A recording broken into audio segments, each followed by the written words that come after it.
हम्म,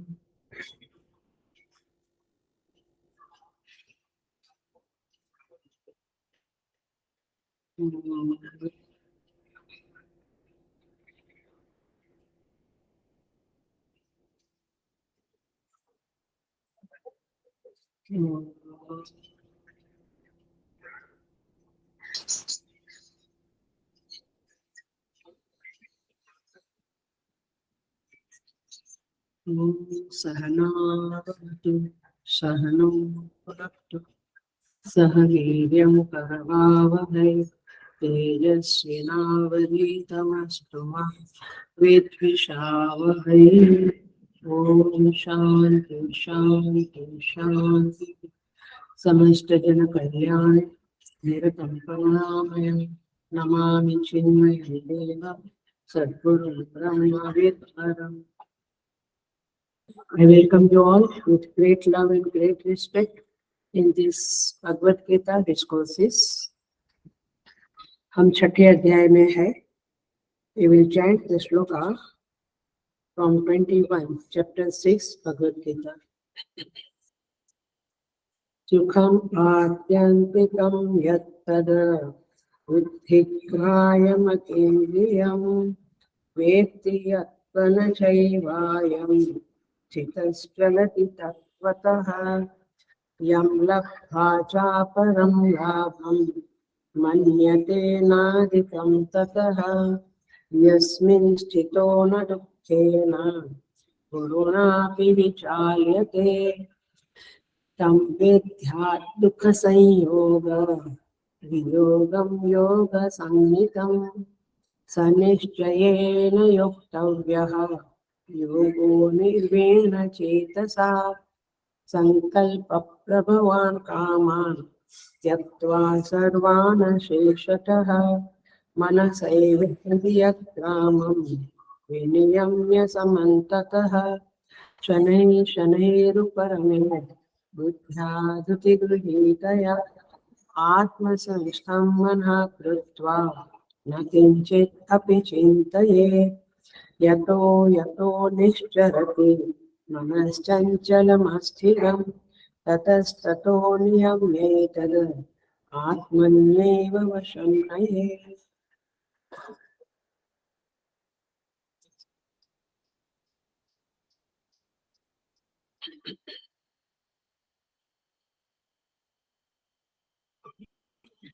सो हम 25वें अध्याय की व्याख्या शुरू करेंगे. हमने देखा कि ध्यान योग में विधि क्या है, मुख्य शर्त कंडीशन क्या है. यह बात हमने 23 और 24 में करी. 22 तक जो ध्यान योगी है, बहुत ऊंचाई पे पहुंचे हैं, ज्ञानी है, उनके लक्षण बताए. अब 23 और 24 में भगवान ने ध्यान की शर्तें बताई और आदेश दिया साधक को कि यह ध्यान करना ही है. भगवान कहते हैं दुख के वियोग का नाम योग है. दुख के वियोग का नाम योग है. सनिश्चयेन योक्तव्यः, उसे आप निश्चय पूर्वक, दृढ़ता पूर्वक, कन्विक्शन से करना ही चाहिए. किस योग को करना चाहिए? जो दुख के साथ आपका वियोग करा दे. मुझे लगता है हम लोग बहुत कुछ प्रयत्न करते हैं दुख के वियोग के लिए. दुख का वियोग में दुख से दूर रहने के लिए. लेकिन इस 23वें नंबर के श्लोक में ध्यान योग 6ठे अध्याय में भगवान ने बहुत ही सुंदर क्लैरिटी से दुख के वियोग का उपाय बताया है. क्या है? दुख के वियोग का उपाय है योग.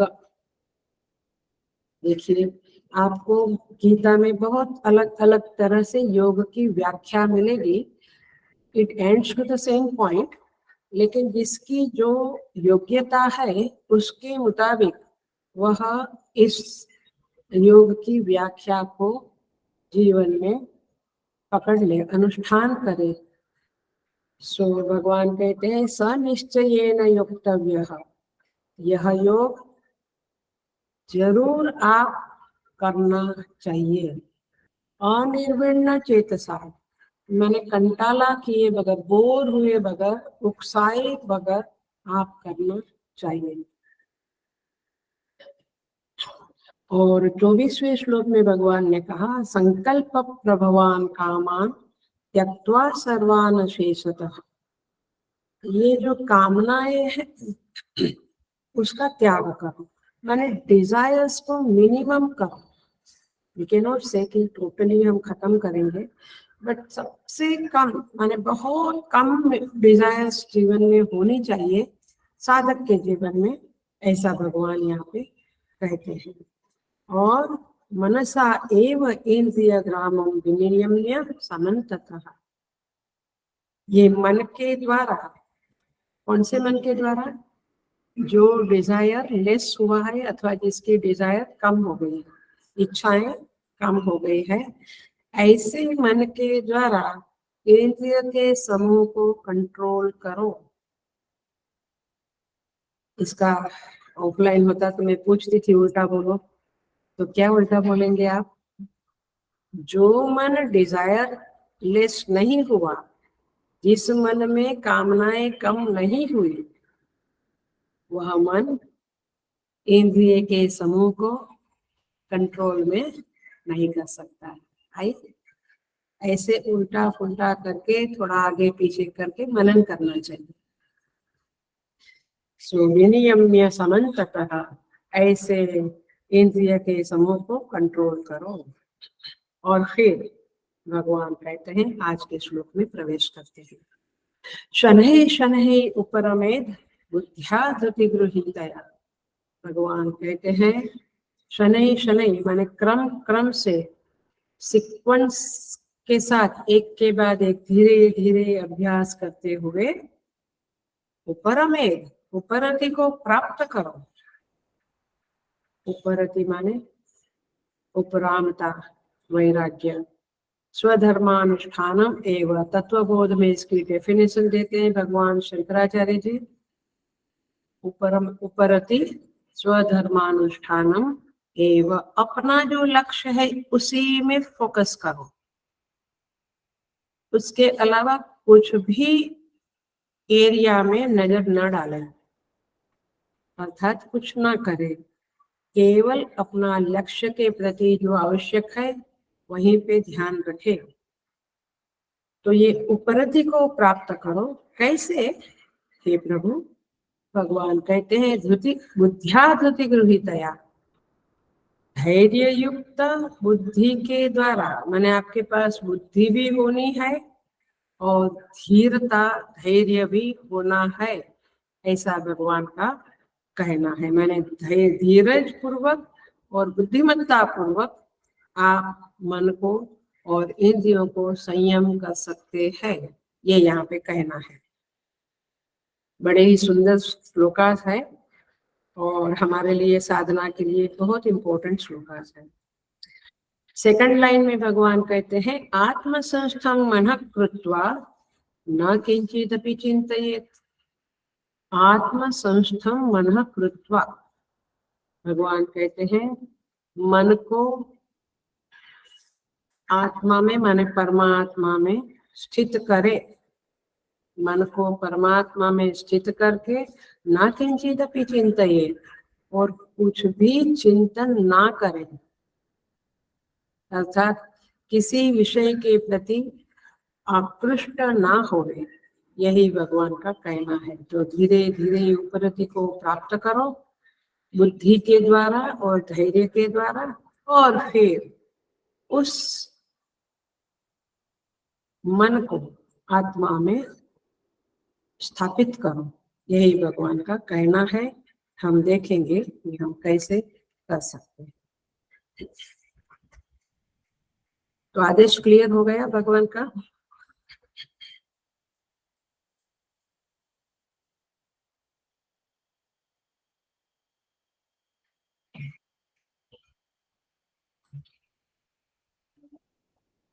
शनैः शनैः माने ये कालबोधक शब्द है। शनैः माने धीरे धीरे। ऐसा क्यों कहा भगवान ने? क्योंकि हमें क्या चाहिए? जल्दी जल्दी ऐसे गीता का मनन करना है। शनैः शनैः क्यों कहा भगवान ने?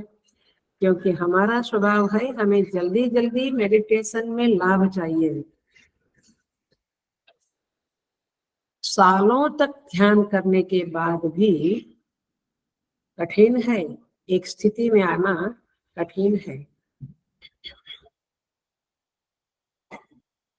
बट एक बात ध्यान रखें, क्योंकि भगवान ने ये शब्द कहा है तो बड़ा इंपॉर्टेंट है। There is something, some meaning into that.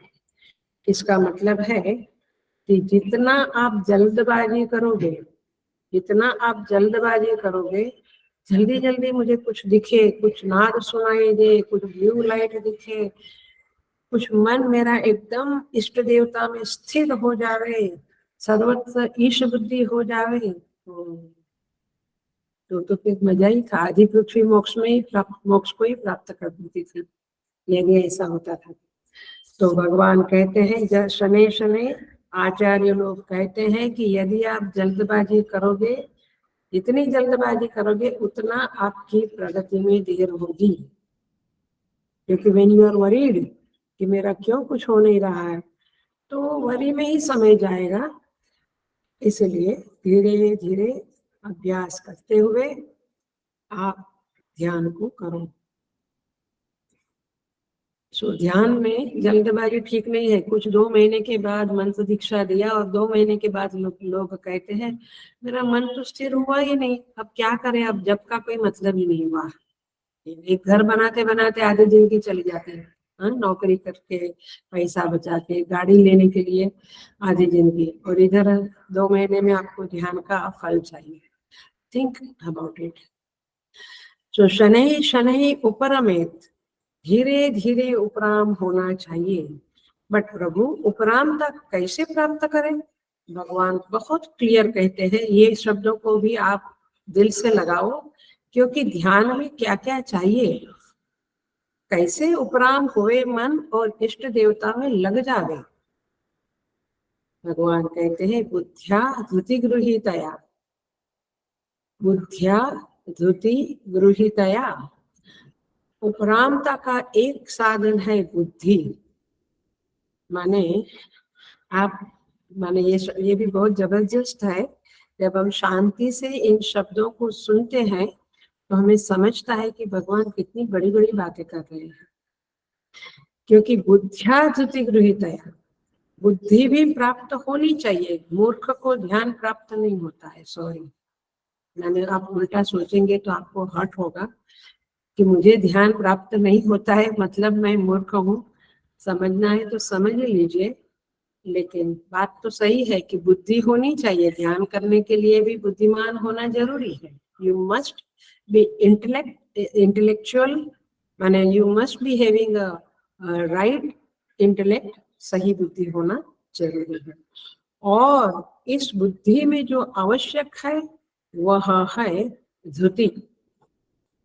यह बुद्धि में जो आवश्यक है वह है धृति। धृति माने धीरज। इतनी धीरज होनी चाहिए कि सालों तक सफलता ना मिले तो भी हमें ध्यान छोड़ना नहीं है, क्योंकि करते करते हो जाएगा। करत करत होई, वो कथा याद है ना, पाणिनि महाराज की, व्याकरण के महान स्थापक पाणिनि महाराज। ऐसे कहते हैं कि स्कूल में, ये कथा है उनके बारे में, सच्ची घटना है। ऐसा कहते हैं कि ये स्कूल में थे तो उनके गुरुजी ने उनका हाथ देखा और बोला तेरे हाथ में विद्या की रेखा ही नहीं है। वो बड़े निराश हुए। फिर वो गए कुएं में पढ़ने के लिए। तो कुएं के पास खड़े रहे तो उन्होंने देखा कि ये रस्सी जो नीचे बाल्टी लेके जाती है फिर बाल्टी भर के आती है, ये रस्सी के द्वारा तो काफी कुछ ये पत्थर का घिसाई हो गया। तो मैं प्रयत्न करूं तो मेरा जो लाइन है ये बुद्धि का, वो दिखता नहीं है, वो दिख जाएगा। उन्होंने कोशिश किया और फिर पाणिनि महाराज व्याकरण के बहुत बड़े आचार्य बने। So the point is this कि धीरज को खोना नहीं है। जो उन्होंने बाद में मेहनत की वो अकथनीय है। सो धीरज का सबसे बड़ा अनुग्रह साधक की यात्रा में यह है कि वह इस साधना के पथ से च्युत नहीं होता है। He is not diverted from ध्यानम to somewhere something। वो ध्यान में लगा रहता है। तो ये है, ये व्यवहार में भी ये सच है कि आप धीरज रखेंगे तो गुजराती में कहावत है, धीरज ना फल मीठा, धीरज का फल मीठा होता है। सो आपको ये पथ पे स्थिर रहने के लिए रोज रोज नियम पूर्वक ध्यान करने के लिए धीरज चाहिए। फटाफट नहीं होता। इसलिए देखिए, रामचरितमानस में एक प्रसंग है, पता होगा सबको, क्योंकि मिशन में इसके ऊपर बहुत ज्ञान यज्ञ होते हैं। इसका नाम है धर्मरथ। ये टॉपिक के ऊपर बहुत सारे ज्ञान यज्ञ होते हैं। लंका कांड में बिगनिंग में ही ये प्रसंग है, जहाँ पे विभीषण भगवान को देखते हैं और क्या देखते हैं,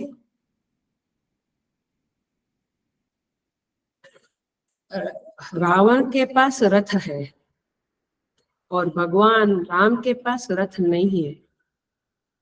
बीरथ रघुवीर कहते हैं राम के पास रथ नहीं है। देखी विभीषण रावण रथी बीरथ रघुवीरा, देखी विभीषण भयहु अधीरा।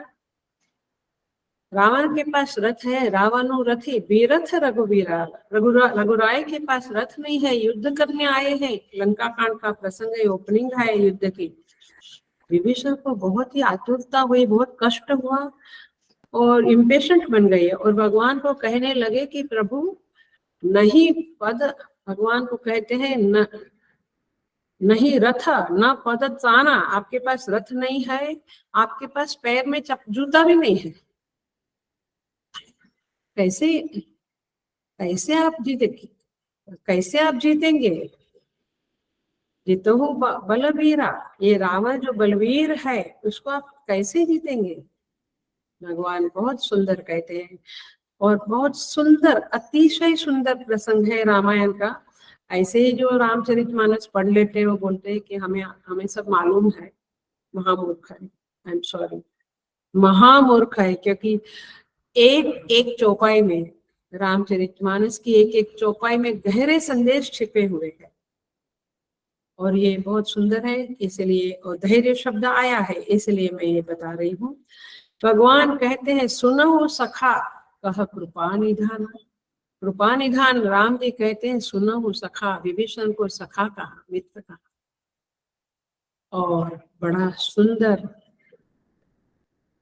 बड़ा ही सुंदर व्याख्यान किया है। मैं खाली धीरज शब्द को देखूंगी।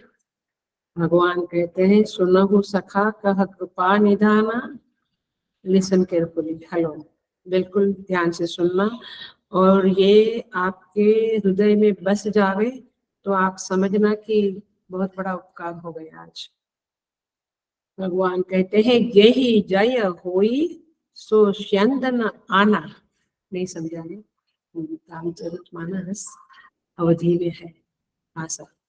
जेहि जय होई, इतना समझा, जिसके कारण विजय होगा, जय होगा।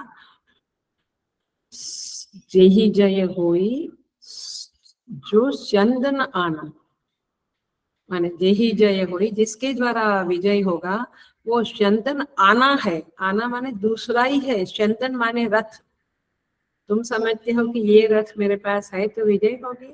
हाँ, जेहि जय होई सो चंदन आना, वो चंदन, वो रथ,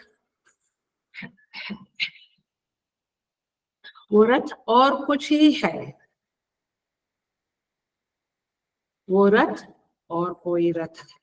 ओ, हम तो सोचते थे मेरे पास कपड़े है, गाड़ी है, बंगलो है तो बस संतुष्ट और मैं हमेशा विजय प्राप्त करूंगा। नो वे। ते ही रथ ते ही चंदन आना, वो दूसरा रथ है जिसके कारण विजय प्राप्त होती है। विभीषण पूछते हैं क्या है प्रभु, बहुत सुंदर भगवान कहते हैं। और ये जरूर पढ़ना, जिसको इंटरेस्ट है लंका कांड के ओपनिंग में पढ़ना। ये प्रसंग एक दोहा का है, 8 चौपाई एक दोहा। भगवान कहते हैं सौरज धीरज ते ही रथ चाका, वो रथ वह है जिसके पहिए क्या है, सौरज धीरज ते ही रथ चाका। शौर्य और धैर्य ये उस रथ के पहिए है। माने मेरा रथ जो है, माने जो रथ ऐसा है वो रथ से विजय प्राप्त होगा। जिस रथ के पहिए क्या है, पूरे रथ का वर्णन है और इस तरफ वैल्यू सिस्टम बताई है भगवान ने, आपको बता दूं। तो शौर्य और धीरज ते ही रथ चाका, सत्यशील दृढ़ ध्वजा पताका, और सत्य और शील जिसकी ध्वजा और पताका है, ऐसा रथ जिसके पास है उसको विजय निश्चित है। माय डियर फ्रेंड्स, ये पंक्ति को दृढ़ कर लो चित्त में, या तो पूरा प्रसंग को दृढ़ कर लो, बट ये तो दृढ़ ही कर लो। यदि मेरे पास सत्य और शील है तो मेरा रथ महान है और वह रथ मुझे जय देगा। तो इस तरह से भगवान कहते हैं सौरज धीरज। तो भगवान ने भी विजय की प्राप्ति में शौर्य और धैर्य को बड़ा महत्व दिया है। पहिया कह दिया, पहिया इज द मेन थिंग। तो ध्यान में ये शौर्य और धैर्य की अत्यंत आवश्यकता है। शौर्य माने क्या, वो उत्साह की वृत्ति है। आपको उत्साह होना चाहिए, आप दौड़ के बैठ जाना चाहिए ध्यान के। गप्पे मार रहे, 9 बजा, सपोज आप रात को ध्यान करते हैं, 9 बजा आप बिल्कुल बैठ जाइए। आपका दिल में तड़प होती है कि मुझे ध्यान करना है, तो उसे कहते हैं उत्साह। नहीं तो चलता है, कल करेंगे, कल, वो कल कभी आएगी नहीं। और यह उत्साह ध्यान में गति प्रदान करेगा, ये गारंटी है, क्योंकि शौर्य का मीनिंग ही है कि उत्साह प्रदान करना और गति देना। तो जब तक सफलता मिलती जाती है, गति बढ़ती जाती है, उत्साह बढ़ता है, तब तक ठीक है। लेकिन जीवन में ऐसा कोई व्यक्ति आप नहीं देखोगे जिसे कभी भी असफलता नहीं मिली होगी। असफल फेलियर मिलती ही रहती है, मिलती ही रहती है। लेकिन आप असफल होने पर भी यदि भगवान कहते हैं कि धैर्य है आपके पास, क्या शब्द लिखा है, बुद्धिया धुति गृहीतया। धुति माने धैर्य, धुति माने धैर्य, ये आपके पास है तो आप धीरे धीरे अपने मन को संयमित कर सकेंगे। यहाँ तो सीधा ही पूछा जाता है कि मैं सेमिनार अटेंड करके आया हूँ 3 दिन का 5 दिन का, लेकिन मुझे ध्यान नहीं लगता मेरे भाई। तो वो ठीक है, वो थोड़ा सा ओपनिंग के लिए ठीक है, लेकिन शास्त्र पढ़ेंगे तब ध्यान अच्छा लगेगा, ये गारंटी है, अथवा ये शर्त है, ऐसे भी सब। तो असफलता की आंधी जब आपके पथ को आपको पथ से च्युत करने के लिए खड़ी है, तब आप धैर्य के गुण को अपने अंदर मैनिफेस्ट करो और इस गुण की महिमा को सोचो और इसे अपनाओ। तो धीरज से युक्त होकर बुद्धि धीरे धीरे साधक को उपराम करती है। तब क्या होता है, देखिए, जब चित्त उपराम होता है, ये ध्यान की कहानी है, ध्यान का वर्णन है, अथवा ध्यान की टिप्स है, समझ लो। ये आप ये शब्द मिलेगा तो आप अलर्ट हो जाएंगे, लेकिन प्रक्रिया बोलने से बहुत फर्क नहीं पड़ता है ना। टिप्स देता हूँ, अच्छा अच्छा टिप्स देते हैं, तो भैया ये टिप्स ही चल रही है कब से। सो ये क्या होगा, जब ऐसा उपरामता आई तो विषय धीरे धीरे छूटता जाएगा, विषय छूटता जाएगा धीरे धीरे, और अपना जो बुद्धि है, चित्त है, वो आत्मा की ओर, परमात्मा की ओर अथवा इष्ट देवता की ओर उन्मुख होगा। it will be diverted towards your इष्ट देवता अथवा your आत्म तत्व, and the objects of the world will leave you, वो आपसे दूर हो जाएंगे। सो दोनों साथ एक साथ होगा, विषय छूटेगा, ध्यान लगेगा, एक साथ होगा। तो फिर ऐसी जो बुद्धि है जो प्रत्याहार और समाधान दोनों को सिद्ध किया हुआ है, इस बुद्धि ने, प्रत्याहार माने विषय को अंदर नहीं आने देना, वो समाधान माने एकाग्रता, इष्ट देव में चित्त एकाग्र हो गया। ऐसी स्थिति वाला चित्त जो है वो धीरे धीरे आत्मसंस्थम मन कृत्वा, भगवान कहते हैं वो आत्मा में स्थिर।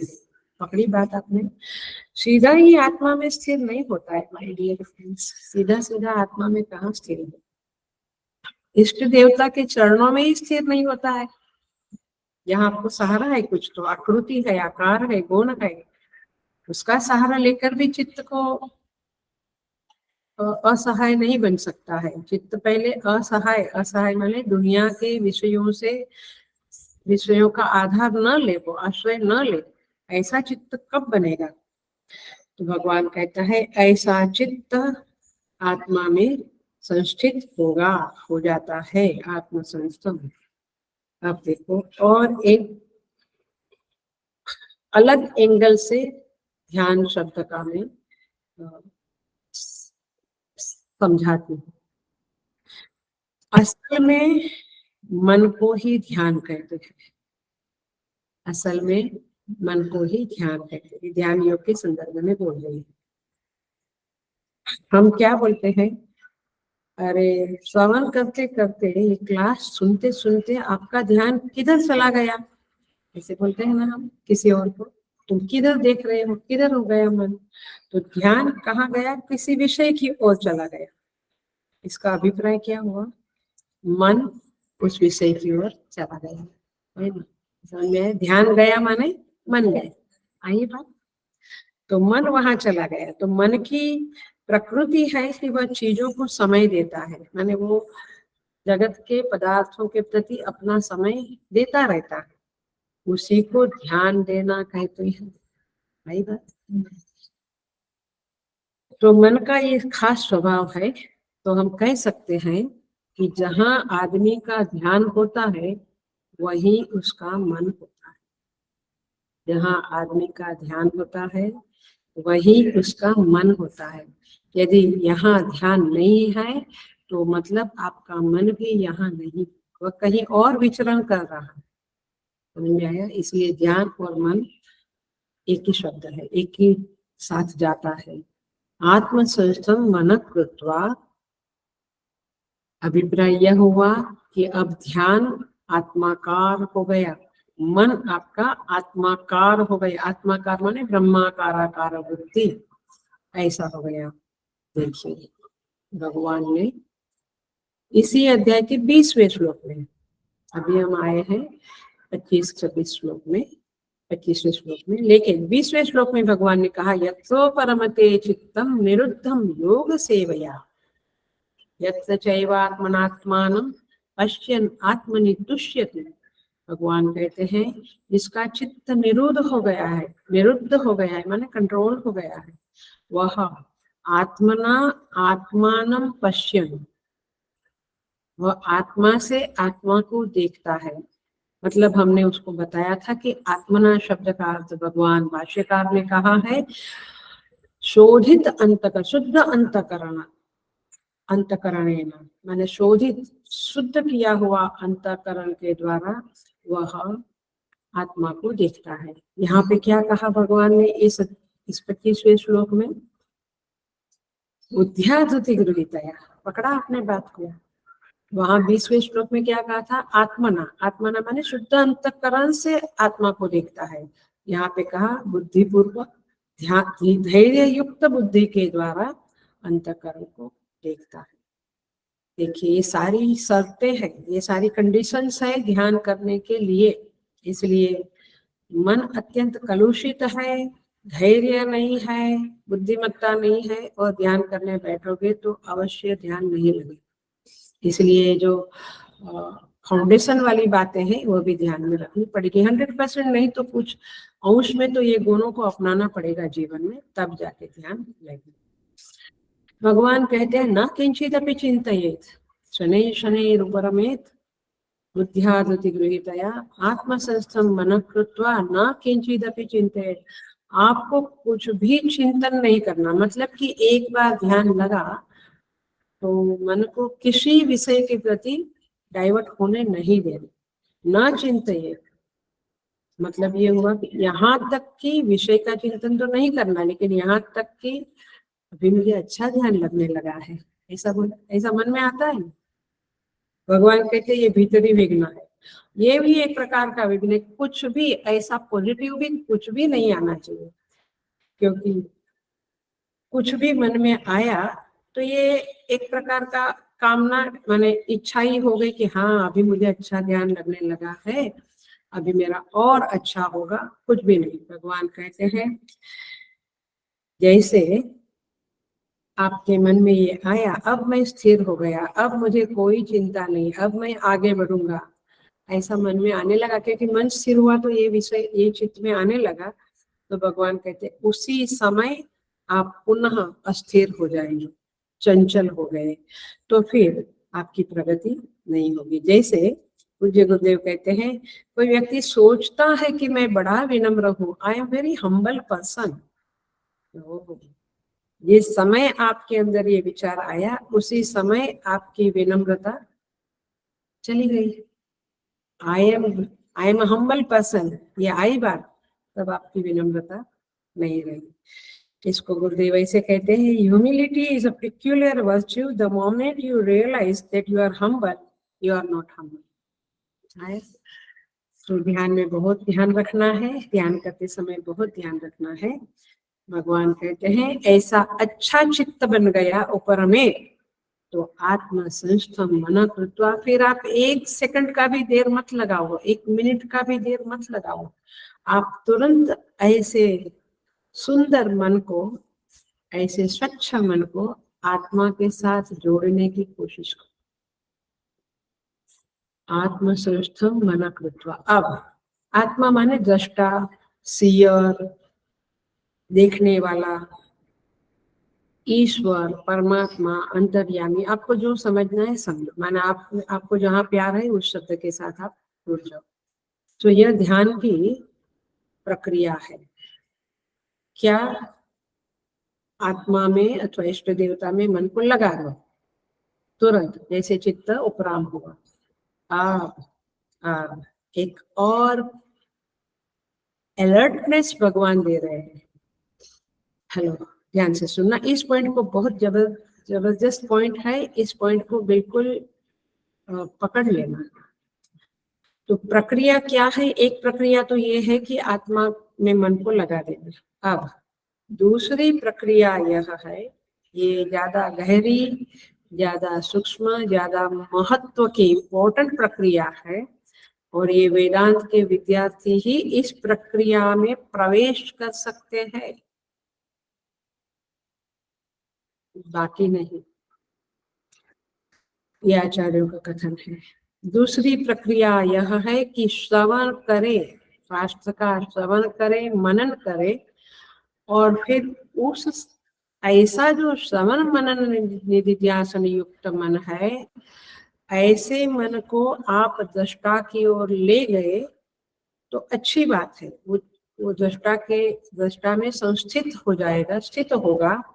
लेकिन ये वेदांत का विद्यार्थी जो श्रवण मनन चिंतन करता है, वह यह जानता है, क्या भगवान भाष्यकार कहते हैं, बहुत सुंदर कहते हैं, आत्मनि संस्थितम माने आत्म संस्थम माने क्या? देखो भाष्यकार का तो हर टुकड़ा महत्व का है। आत्मा एव सर्वम, जब आपने मन को इष्ट देवता या आत्म तत्व के साथ जोड़ा, तब क्या समझ होनी है? आत्मा एव सर्वम न ततः अन्यत् किंचित अस्ति। आप अंडरलाइन करो, भाष्य साथ में रखा है तो अंडरलाइन करो। आत्म संस्थम कृत्वा माने आत्मा ही सब कुछ है, माने सब कुछ, ये जगत जो दिखता है सब कुछ आत्मा ही है, न ततः अन्यत किंचित अस्ति, उसके अलावा और कुछ भी नहीं है। ये करते हैं हम ध्यान में। वो ध्यान तो बहुत प्राइमरी है, दिए की ज्योत की तरफ देखते रहो, देखते रहो, देखते रहो, ब्लू कुछ है उसकी तरफ देखते रहो। तो ये मैंने ये है, ध्यान है, लेकिन ये प्राइमरी क्लास है। हाईएस्ट क्लास क्या है? जिस आत्मा से मैं जुड़ा हूँ वह आत्मा के अलावा कुछ भी नहीं है, उससे अलग कुछ भी नहीं है। चाहे आप वृक्ष देखो, आप पहाड़ देखो, आप नदी देखो, आप ह्यूमन बींग, पशु पक्षी, आकाश, पृथ्वी, सब कुछ देखो, चांद भी देखो, लेकिन चंद्रमा भी देखो, लेकिन ये सब कुछ परमात्मा का ही रूप है, उनके अलावा कुछ नहीं है। ये सब सुपरइम्पोजिशन है उस परम तत्व के ऊपर। इस अद्वितीय स्वरूप वाले आत्मा में मन को स्थिर करना, ऐसा भगवान कहते हैं यहाँ पर। ये आप बिल्कुल समझ के रखो। केवल उस अद्वितीय आत्मा केवल है, उसके अलावा कुछ भी नहीं है, ऐसा जब समझ में आवे और उस समझ के साथ मन अथवा बुद्धि आत्मा में स्थित हो जावे तो वह हाईएस्ट स्थिति है, ऐसा भगवान भाष्यकार भी यहाँ पे कहते हैं। केवल मन जो अविद्या के साथ जुड़ा हुआ है, जिसको यह समझ नहीं है कि आत्मा के अलावा और कुछ नहीं है, ऐसे मन को आत्मा में लगा दिया तो जब वह मन उत्थित होगा, समाधि से उत्थित होगा अथवा ध्यान पूरा हो गया, तो वह बुद्धि के पेट में अविद्या रहेगी ही रहेगी, बुद्धि के गर्भ में अविद्या रहेगी ही रहेगी। तो इसीलिए अविद्या को लेकर बुद्धि सोई और अविद्या को लेकर उठती है रोज रोज। ऐसे ही ध्यान में भी अविद्या को लेकर बुद्धि अथवा मन स्थिर हुआ और जब उत्थित हुआ तो अविद्या को लेकर ही उत्थित हुआ। इसीलिए यदि आप कहते हैं कि मैं I am establishing my mind into the seer, दृष्टा, साक्षी, अंतर्यामी। अच्छा, आपने अपने दृष्टा में मन को स्थिर किया। एक कमरे में 25 लोग ध्यान करने बैठे हैं, तो दूसरे व्यक्ति ने भी क्या किया? अपने दृष्टा में मन को स्थिर किया। तुम अपने दृष्टा में ही मन को स्थिर करोगे ना, अपनी आत्मा में ही। आत्मा माने साक्षी, दृष्टा। तो ऐसे 25 लोगों ने स्थिर किया तो क्या हो गया? 25 आत्मा हो गई। आप समझिए, क्योंकि आप देह के संदर्भ में आत्मा को देख रहे हैं, नहीं, आत्मा सर्वव्यापी है। और इसीलिए यदि अनेक दृष्टा है तो अनेक आत्मा हो गई। तो इसीलिए समझ को थोड़ी साफ कर, समझ क्लियर करे। No, I am always seeing my sakshi, मैं साक्षी रूप में अपने को देखता हूँ। अच्छा, तू देखता है तो तू साक्षी बना कि वो साक्षी बना? आप समझिए, बातों को समझे। और संसार में भी समझ के बिना आप मूर्ख है तो कुछ नहीं प्राप्त होने वाला है। तो ये अध्यात्म में तो बहुत समझ चाहिए, और इसलिए शास्त्र आपको समझ देता है। शास्त्र से अनुग्रहित बुद्धि ही समझ युक्त होती है। बिल्कुल ध्यान से समझना इस बात को। और इसीलिए यहाँ पे जो कहते हैं आत्मसंस्थम मना कृत्वा, इसका अर्थ इतना ही है कि यह आत्मा जिससे मैं जुड़ रहा हूँ, इसके साथ मैं स्थिर हो रहा हूँ, अपने आप को समर्पित कर रहा हूँ, वह आत्मा एव सर्वम, वो सब कुछ वही है, न तथा अन्यत किंचित अस्ति, उसके अलावा और कुछ भी नहीं है। इस समझ के साथ जब जुड़ गए तो काम हो गया, फिर और कुछ भी नहीं करना है। भगवान इस तरह से इस श्लोक में हमें आदेश देते हैं। देखिए, देखते हैं, हम थोड़ा और देखते हैं। ये जो धैर्य है वह तो हमने देखा। और आत्मसंस्तम शब्द का अर्थ जरा सा और खोलते हैं। आपके आसपास चारों ओर क्या है? आकाश है, आप देखना, आकाश का ख्याल हर समय रहता है? नहीं ना। हाँ, भगवान की मूर्ति देखी, पंखा देखा, घंटा है, यहाँ पे बाजू में ऑफिस है, आपका ध्यान इधर उधर सब जगह पे रहेगा। आकाश है सर्वत्र, आपके आपके सर्वत्र सदा आकाश है, लेकिन आकाश का ख्याल नहीं रहता, उसकी अवेयरनेस नहीं रहती है। फिर भी हमारी सब क्रियाएं कहाँ होती है? आकाश में होती है, आकाश में ही होती है। जैसे आप कहेंगे कमरे में सब क्रिया होती है, तो कमरे को और विस्तृत करो तो कमरा किधर है? आकाश में। तो आपकी क्रियाएं कहाँ हो रही है? आकाश में। ध्यान से सुनना। तो हमारी संपूर्ण क्रियाएं आकाश में हो रही है। उसी तरह से जैसे आकाश सर्वव्यापी है, व्यापक है, वैसे परमात्मा भी व्यापक है, सर्वव्यापी है। तो हमारे चारों ओर परमात्मा व्यापक है, तो हमारी सारी क्रियाएं कहाँ हो रही है? परमात्मा में ही हो रही है। लेकिन हमारा ध्यान क्रिया में है, क्रिया जहाँ हो रही है उस परमात्मा में नहीं है। तो जो निसर्गदत्त महाराज का एक ग्रंथ है, एक पुस्तक बुक है, वेरी फेमस बुक है, वर्ल्ड पूरी वर्ल्ड में फैली हुई है, अवेयरनेस इज गॉड। जब ये बातें वेदांत की समझेगी तो ये टाइटल कम से कम समझ में आएगा, अंदर की बातें तो बहुत गहरी है। सो अवेयरनेस इज गॉड, मतलब कि आपका ध्यान जो क्रियाओं में लगा है, देखने सुनने वगैरह में लगा है, माने वही क्रियाएं हैं, अथवा कर्म करने में लगा हुआ है, ज्ञानेन्द्रिया और कर्मेंद्रिया का जो फंक्शन है उसमें लगा हुआ है। उधर से हटकर यदि जिसमें ये क्रियाएं हो रही है परमात्मा में, वहां पे डाइवर्ट हो गया, वहां पे लग गया, उसी को कहेंगे आत्मसंस्तम मनन। हो गई बात। ऐसा नहीं है कि बैठ के ही करे, पहले तो करना ही पड़ेगा। बैठ के आधा घंटा, 1 घंटा, 2 घंटा, 4 घंटा, 10-10 घंटा समाधि लगाते हैं लोग, हैट्स ऑफ टू देम। तो 5 मिनट 10 मिनट में हम कहते हैं कुछ हुआ नहीं, होगा भी नहीं, लिख कर देते हैं नहीं होगा। सो वो परमात्मा की ओर ध्यान गया, उसी को कहेंगे आत्मसंस्थम मन कृत्वा। और वो परमात्मा कैसा है? जैसे आकाश में बादलों की गड़गड़ाहट होती है, विमान चलते रहते हैं तो उसके भी आवाज होती रहती है, बादल की और सब बारिश होती है, लेकिन ना आकाश गीला होता है, ना आकाश को बादल की गड़गड़ाहट से अशांति होती है। हमको तो एक आवाज आई तो अशांत हो जाता है। तो कितना कुछ भी होवे, आकाश असंग निर्लिप्त रहता है, डिस्टर्ब नहीं होता है। वैसे ये परमात्मा जो है वे भी असंग निर्लिप्त रहते हैं, और शांतम शिवम अद्वयम यह परमात्मा तत्व है।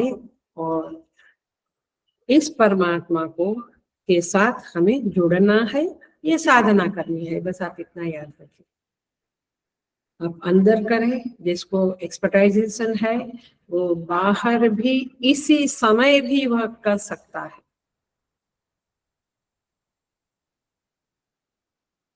कभी कभी हम किसी को एडवाइस देते हैं, तो जब आंसर आता है उस एडवाइस का, व्हाट्सएप पे एडवाइस देते हैं और जवाब आता है तो कुछ अलग ही आता है। तो हम सोचते हैं कि इतना क्लैरिटी से हम समझाते हैं, फिर भी वो पॉइंट तो उन्होंने नहीं समझा जो हमने समझाया था, कुछ और भी समझ के रिस्पॉन्स मिलता है।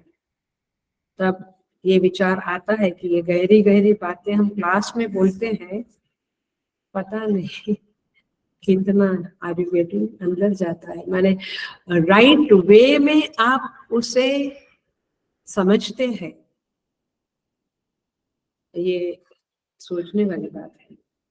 सो इसलिए इसका एक ही उपाय है, बुद्धिया धृति गृहीतया, धैर्य पूर्वक बुद्धिमत्ता से आत्म संस्थान करे, माने आत्मा में मन को स्थिर करें।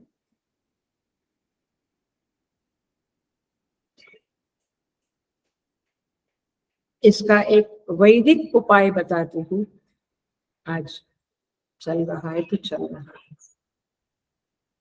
है। वेद में एक प्रार्थना है, विश्वम तद भद्रम यद अवंती, एक मंत्र है, टुकड़ा बता रहे हैं।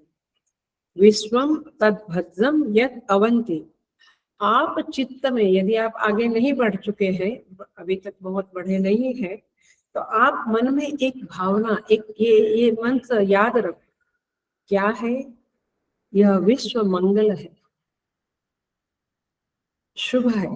क्यों? तद अवंती, क्योंकि परमेश्वर उसका रक्षक है। अशुभ क्या हो जाता है? जिसका कोई रक्षक नहीं होता है। बच्चे क्यों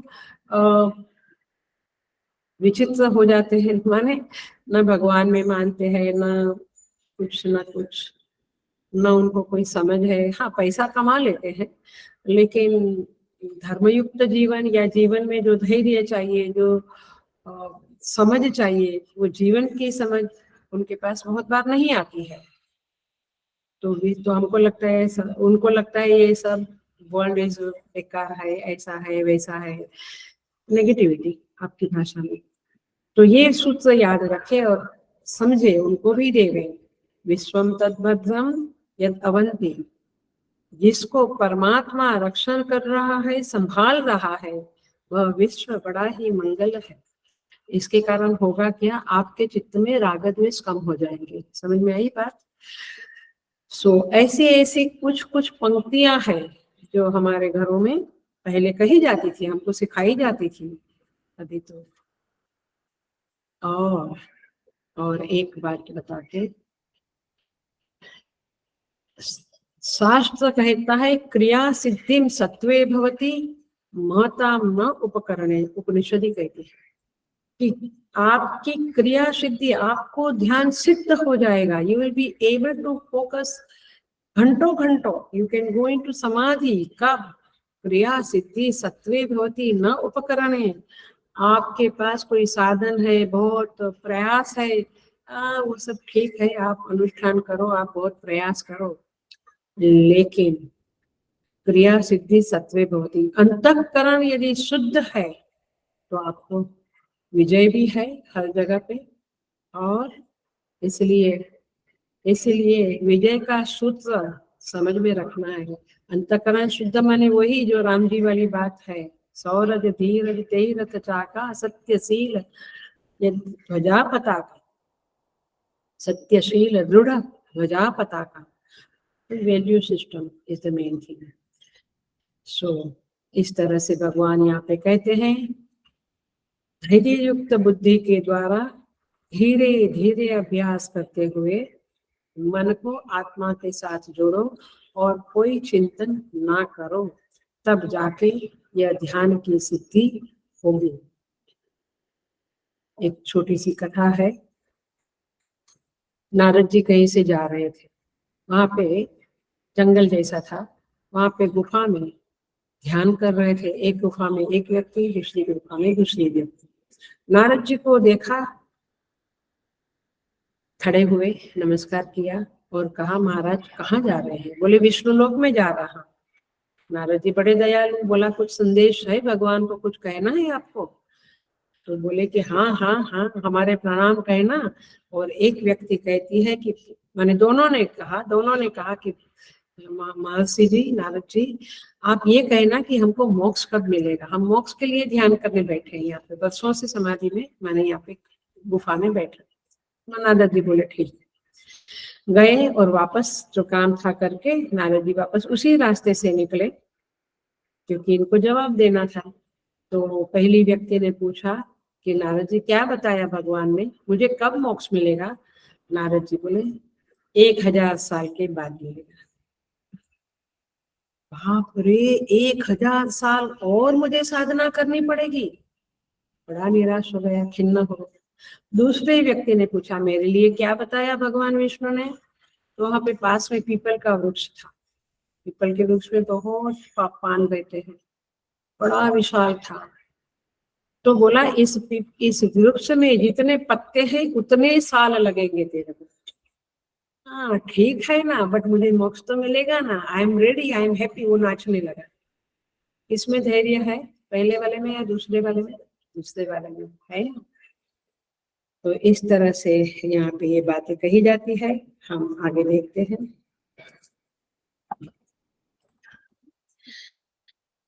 भगवान कहते हैं अब एक ही उपाय है, इसी उपाय को भगवान बार बार कहते हैं। यतो यतो निश्चरति मनश्चंचलम स्थिरम, 26 नंबर का श्लोक। ततस्ततो नियम्ये तद आत्मनि एव वशम नये।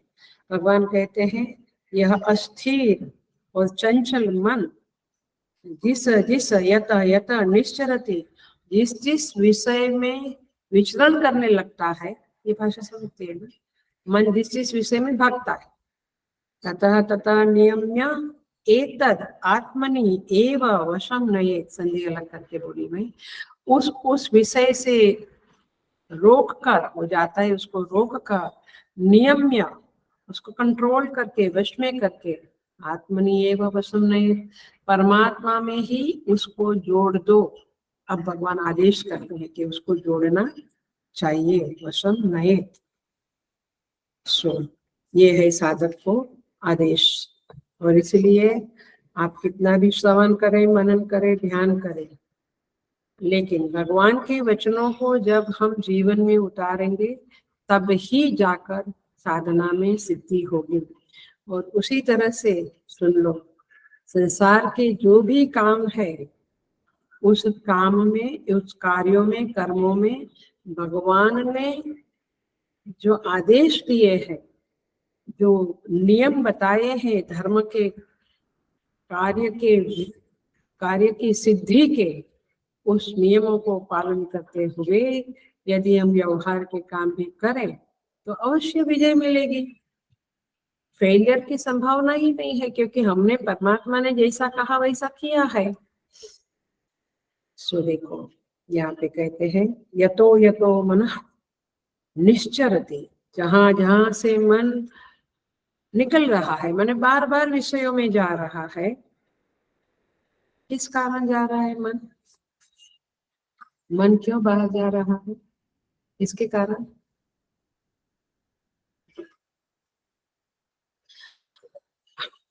आगे बताया, संकल्प के कारण है ना।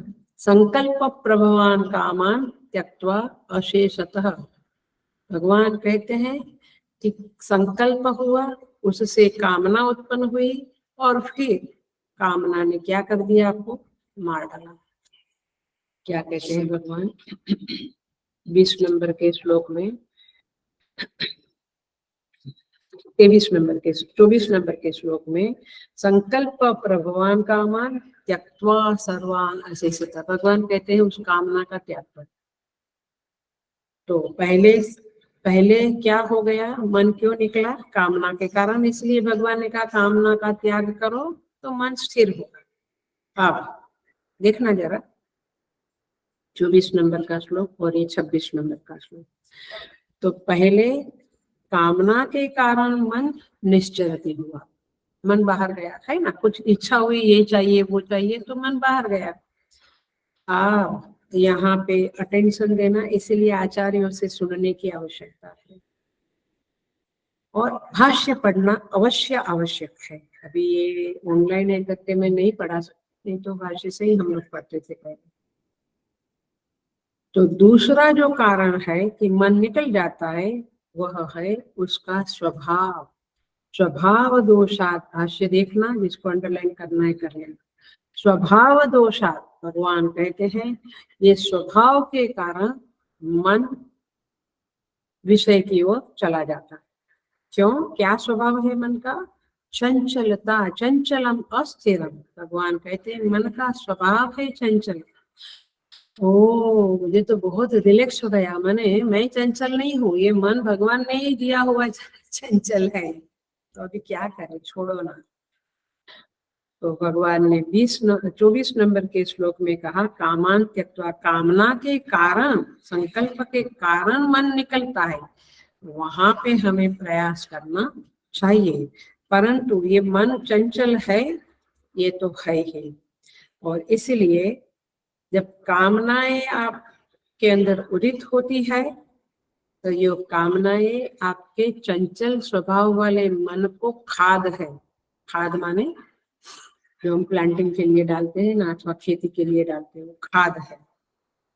तो साधक को इसीलिए चंचल तो है ही मन, लेकिन ये कामना रूपी खाद उस मन में नहीं डालना है। दैट इज व्हाट यहाँ पे अभिप्राय है।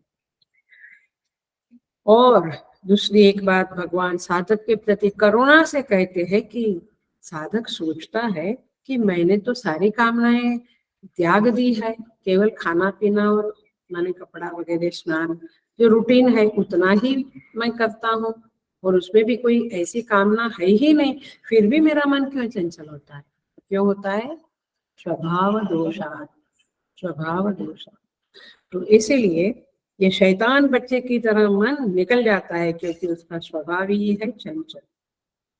जब आप ध्यान करते हैं, ध्यान से सुनना, जब आप ध्यान करते हैं तो आपके थोड़ा एक 5 मिनट 10 मिनट के बाद मन स्थिर होने लगता है, तो आपके अंदर सजातीय वृत्ति प्रवाह होने लगता है।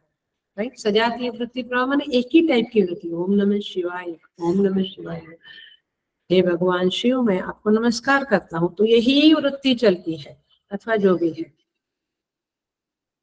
तो जब चंचलता ने घेरा तो विजातीय वृत्ति आ गई। आज शाम को किधर जाना है? अच्छा हाँ इधर जाना है, तो ये करना है वो करना है, चला गया मन। लेकिन अगेन अवेयरनेस इज कॉल्ड। साधक यदि अलर्ट हो जावे, सतर्क हो जावे, तो जैसे ये वृत्ति आई शाम को मुझे जाना है, इस वृत्ति की ओर हमें देखना है। You have to be stern, S-T-E-R-N. You have to be stern towards that वृत्ति। और वृत्ति को आपने देखा, माने अटेंशन दिया उस वृत्ति की तरफ, वो वृत्ति शांत हो गई। आया, वो आगे नहीं बढ़ी, क्योंकि उसको समझ में आया कि क्या ये अब मैं आगे नहीं बढ़ सकती हूँ, ये मेरे को देख रहा है। जैसे जैसे शैतान बच्चा, तूफानी बच्चा बाहर निकलता है और मामा ने देख लिया या पिताजी ने देख लिया, वो तुरंत चुपचाप अंदर आ जाएगा। ऐसे सो देखने मात्र से वह विजातीय वृत्ति हटकर सजातीय वृत्ति बनती है। ये हम सबका अनुभव है, ये सबका अनुभव है कि जैसे हमने हमारे अंदर सतर्कता आई, अलर्टनेस आई कि वह वृत्ति शांत हो गई। तो नहीं तो एक बार निकल गई और हमने अलर्टनेस नहीं रखी तो कहाँ की कहाँ पहुंचेगी, बाप रे, माने भयंकर। फिर 15 मिनट बाद हमको लगता है कि बाप रे हम कहाँ चले गए थे। सो भगवान कहते हैं कि मन का स्वभाव है, इसलिए अलर्ट बन जाओ। जहां जहां से वह निकल रहा है, यतो यतो निश्चरति, जहां जहां से मन निकला, ततो ततो नियम्ये तद, वहां वहां से उसको तुरंत कंट्रोल में करो। तो भगवान शब्द देते हैं नियम्य एतद, इसे संयमित करो। कैसे करना प्रभु? भगवान भाष्यकार बहुत ही सुंदर बोलते हैं, आप जरूर अंडरलाइन कर लेना इस शब्दों को, मैंने भाष्य के इस टुकड़े को। भाष्यकार कहते हैं, नियम्य शब्द का अर्थ बताते हैं। जो मैंने जो लोग पहली बार भाष्य समझ रहे हैं, देख रहे हैं, वे जरूर समझे कि जो एक छोटे फॉन्ट में लिखा है वो श्लोक का शब्द है, और बड़े फॉन्ट में लिखा है वो उसके ऊपर भाष्यकार की भाष्य है, माने टीका भाष्य है।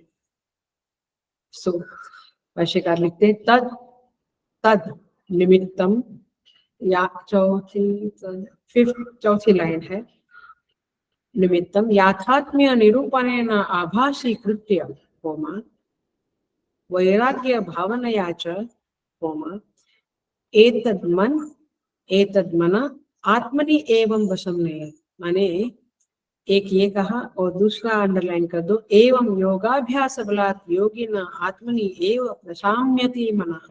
ये दो बात है, देखते हैं। हाँ,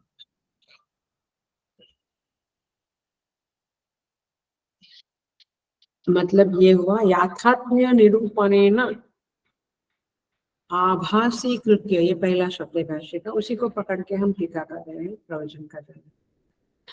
तो याथात्म्य निरूपण क्या है कि जगत मिथ्या है, जगत के पदार्थ आपको जो चाहिए वैसा सुख दे नहीं सकते हैं। ये याथात्म्य, ये यथार्थता, ये सही बात, ये सत्य है। और इसीलिए मन को बोलो, अरे भैया तू जहां जहां दौड़ रहा है वहां वहां वास्तव में सुख नहीं है। मरुभूमि की तरह पानी दिखता है बट वास्तव में है नहीं। हल्का फुल्का सुख के छींटे मिलेंगे वो ठीक है, बट वास्तव में वो नदी नहीं मिली, समुद्र नहीं मिला जहाँ पार करके आप चले जाओ। सो उस विषय के याथात्म्य का निरूपण करके और तत्व का भी निरूपण करो कि सत्य तो आत्मा ही है, और फिर उस विषय की सत्ता को बाधित करो। इसका मतलब है आभासी कृत्य, वह विषय मिथ्या है, केवल आभास है। आभास आपको कुछ दे नहीं सकता है वास्तव में। तो ये बात आप अपने मन को बोल दो और विषय से मन को खींच लो। ये वेदांत वाले साधकों की साधना बोल रही हूँ। सिंपल उपासना वाला तो बहुत बार बोला है मैंने। ये सिद्ध करो, जो विषय, जो बुद्धि विषय की ओर जा रही थी उसी बुद्धि से, मजेदार बात है ये, समझने वाले समझ गए, जो बुद्धि विषय की ओर जा रही थी उसी बुद्धि से उस विषय को मिथ्या सिद्ध कर दो और उसको कह दो शट अप, कम बैक, वापस आ जाओ। तो भाष्यकार कहते हैं कि अकेले मिथ्या सिद्ध करने से काम पूरा नहीं होगा। ये पहली बात, पहली शर्त रखी मैंने, पहला उपाय बताया, बट भाष्यकार को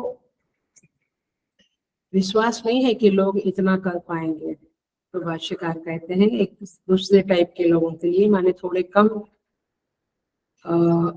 माने वेदांत पक्का जिसने नहीं पचाया है, डाइजेस्ट किया है, ऐसे साधकों के लिए कहते हैं वैराग्य भावनया, माने कम से कम आप वैराग्य उत्पन्न करो, आप वैराग्य की भावना अपने चित्त में करो कि विषय में सत्य बुद्धि मत रखो, ये व्यक्ति सच है। और हर बार हमें अनुभव होता है कि इस चीज ने मुझे धोखा दिया, इस स्थान ने धोखा दिया, इस व्यक्ति ने धोखा दिया जिसको मैं मानता था बढ़िया है, इस गाड़ी ने धोखा दिया जिसको मैं मानता था कि द बेस्ट।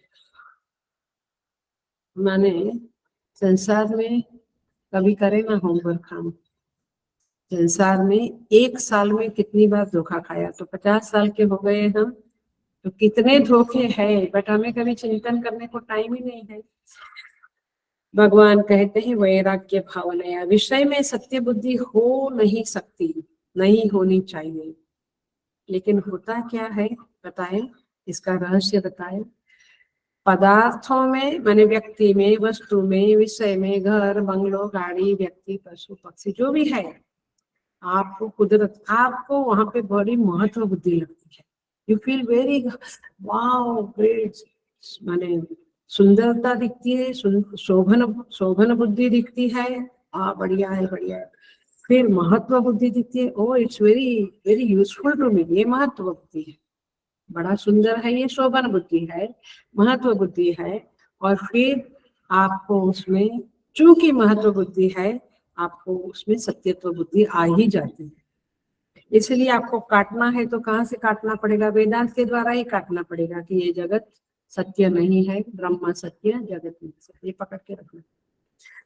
तो तात्पर्य ये है कि इस तरह से शोभन बुद्धि खंडित होगी, महत्व बुद्धि खंडित होगी और फिर सत्य बुद्धि भी खंडित होगी, तब जाके आपके अंदर रियल वैराग्य आएगा। अभी कैसा वैराग्य है वो तो आप ही सोचे, सब साधक अपना अपना सोचे कि ये सुपरफिशियल वैराग्य है या सच में वैराग्य है।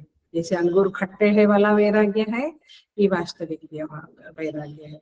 तो इस तरह से साधक को ये बातें समझनी पड़ेगी।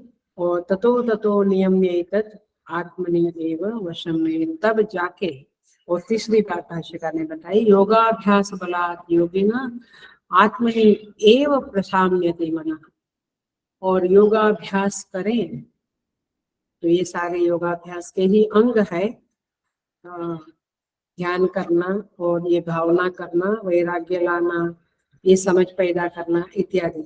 ये सारा जो योगाभ्यास है उसके बल से योगी लोग मन को आत्मा में जोड़ देते हैं। प्रशाम्यते, साम्यते नहीं लिखा है, प्रकर्षेण साम्यते, अच्छी तरह से शांत कर देते हैं मन को, और आत्मनि एवं, आत्मा में जोड़ देते हैं।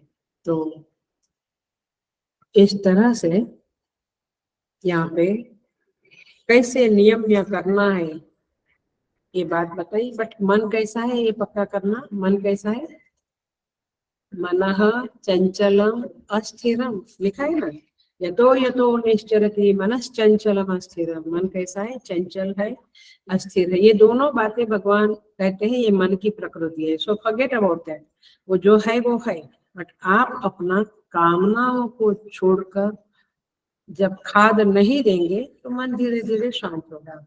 तो सजातीयता का अभ्यास करें, क्योंकि विजातीयता का अभ्यास तो अनादिकाल से पड़ा है। अनादिकाल से मन को भटकने की आदत पड़ गई है, लेकिन हमें उसे सजातीय वृत्ति प्रवाह में रखना है और निरंतर प्रयास करना है, आदर पूर्वक प्रयास करना है। और एक बात, एक टिप्स देती हूँ, मैंने आचार्यों ने दी है, संतों ने दी है, कि जो मन आज्ञाकारी होता है वही शांत होता है, और जो मन शांत होता है वही आज्ञाकारी होता है। आप इस वाक्य को गोल्डन अक्षर में लिख लो, क्योंकि ये बहुत इंपॉर्टेंट टिप्स है सारे। जो मन शांत होता है वही आज्ञाकारी होता है, वही मन आपकी बात सुनेगा। जो शांत नहीं है, तूफान कर रहा है, शैतानी कर रहा है, वह मन आपकी बात क्या सुनेगा। तो चित्त शांत होता तब आज्ञाकारी होता, विक्षिप्त चित्त होता है वो अवज्ञा करता रहता है। जो चित्त में शांतता स्थिरता नहीं है, आपने कहा बस अभी हो गया, शुगर है ज्यादा मत खाओ, बस हो गया, ठीक है, वो सुनता है बट वो अकॉर्डिंगली करता नहीं है। माने आपकी बात उसने सुनी, अवज्ञा कर दिया आपकी बात का।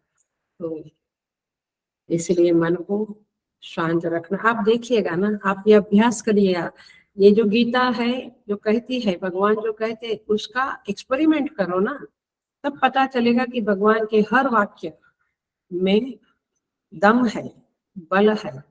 माने भगवान की हर वाणी सत्य है, ये आपको पता चलेगा। जैसे आप थोड़ा मेडिटेशन करें, भजन करें, और फिर खाना खाने बैठे, और फिर सामने रसगुल्ला होए, तो देखो कि मन मान गया, नहीं खा। लेकिन जो चित्त धमाल करके आया है, व्यवहार बहुत इधर उधर सब करके आया है, तो वो सुनेगा नहीं, वो खा लेगा। सो इस तरह से यहाँ पे प्रक्रिया बताते हैं, टिप्स देते हैं भगवान, विघ्न बताते हैं, उसका निवारण बताते हैं। तो यहाँ पे इस तरह से मूल बात ये है कि चित्त आपका सूक्ष्म होना चाहिए, और सूक्ष्म चित्त तब बनेगा जब आप शास्त्र का श्रवण मनन करेंगे।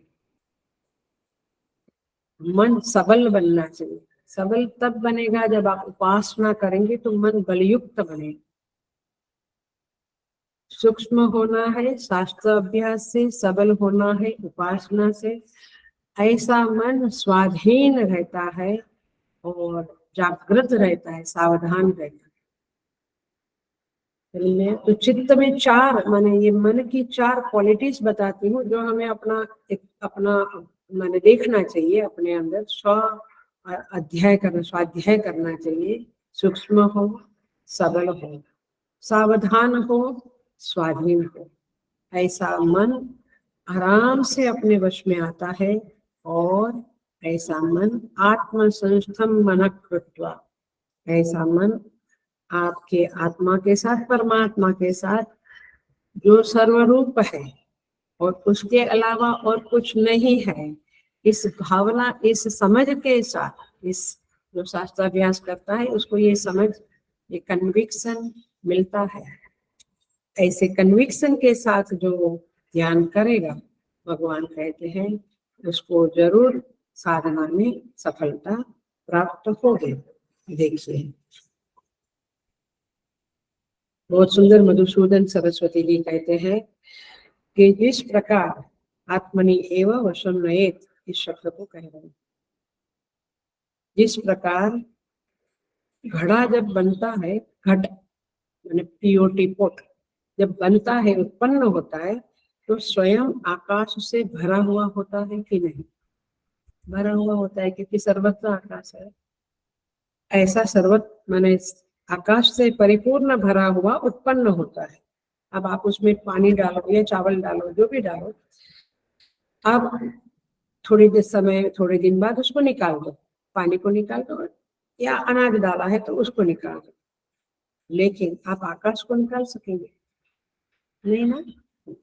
देखिए वैसे, हेलो अब ध्यान से सुनना, वैसे वो दृष्टांत था, अब दाष्टांत दे रही हूँ। वैसे जो चित्त उत्पन्न हुआ वह चैतन्य से परिपूर्ण उत्पन्न हुआ, क्योंकि चैतन्य सर्वत्र विद्यमान है। जैसे आकाश सर्वत्र विद्यमान है, तो चित्त बना तो चैतन्य से परिपूर्ण उत्पन्न हुआ। अब उसमें हमने पाप पुण्य की सामग्री को डाल दिया, जैसे उधर जल भरा या अनाज भरा, ऐसे इधर पाप पुण्य भरा चित्त में, इसके कारण सुख दुख होता रहता है। लेकिन जब उपासना और शास्त्र अध्ययन करते हैं तो अनात्मा की निवृत्ति होती है। अनात्मा माने ये जगत की निवृत्ति होती है, और देह भी मान हुआ, उसकी उस देहात्म प्रत्यय की, जगत प्रत्यय की निवृत्ति होती है, और फिर वह खाली चित्त माने वो निरुपाधिक चित्त, उसमें कोई उपाधियां, कोई कुछ सामान नहीं है, ऐसा चित्त चिदात्मा के अभिमुख हो जाने के कारण आत्मा का अनुभव करता है। आया? अभी क्यों हमें आत्मा का अनुभव नहीं होता है? क्योंकि आपको अविद्या का पर्दा, तो ये भी एक शब्द है। आप कहो कि अनात्मा से भरा हुआ है ये चित्त, वो भी कह दो, आपको जिस एंगल से समझना है समझ लो। लेकिन आपको आत्म संस्तम करना है तो ये चित्त को निर्मल अंतःकरण बना डालिए। माने चित्त माने अंतःकरण भी ले सकते हैं। तो ऐसे शुद्ध अंतःकरण से आप आत्मा के प्रति सम्मुख हो सकते हैं और आत्म संस्थम मन कृत्वा कर सकते हैं। क्योंकि एक नियम 2 मिनट में कहते हैं, जैसे यहाँ पे कहते हैं सूत्र से, महाभारत में आता है ये, सूत्र से बना हुआ, जो माने एक छांदोग्य उपनिषद में आता है, यथा शकुनी सूत्रेण प्रबुद्ध दिशम दिशम पतित्वा अन्यत्र आयतनम अलब्ध्वा बंधनम एव उपाश्रयते एवमेव सौम्य तन्मनः दिशम दिशम पतित्वा अन्यत्र आयतनम अलब्ध्वा प्राणम एव उपाश्रयते। जैसे रस्सी में बंधी हुई चिड़िया है, वो इधर उधर उड़ने का प्रयास करती है, लेकिन उड़ सकती है, थोड़ा इधर उधर उड़ी और फिर जहाँ बंदी है वहां आकर गिर जाती है, माने उसको विश्राम मिलता है। ऐसे ही ये मन है, ये चित्त चैतन्य से बंधा हुआ है, बट उसको लगता है इधर उधर सुख मिलेगा, वो दौड़ता है विश्राम के लिए। आखिर में यह मन सारे जीवों के लिए समझ लेना, इसलिए मस्ती से अपना साधना करो, बहुत चिंता मत करो दूसरों की, क्योंकि सभी जीव उसी चैतन्य से बंधे हैं। इधर उधर थोड़े उड़कर वापस अपने घर माने आत्मा के पास आ जाएंगे, क्योंकि एक्चुअल रियल विश्राम स्थल तो आत्मा ही। तो इस तरह से यहाँ पे श्लोकों के अर्थ आचार्यों के बताए हुए और भाष्य के आधार पे हम समझ रहे हैं। भगवान ऐसे ही सही समझ में हमें स्थित करें, इसी प्रार्थना करते हुए ओम पूर्णमदः पूर्णमिदं पूर्णात् पूर्णमुदच्यते पूर्णस्य पूर्णमादाय पूर्णमेवावशिष्यते। ओम शांति शांति शांति। हरि ओम। श्री गुरुभ्यो नमः। हरि ओम।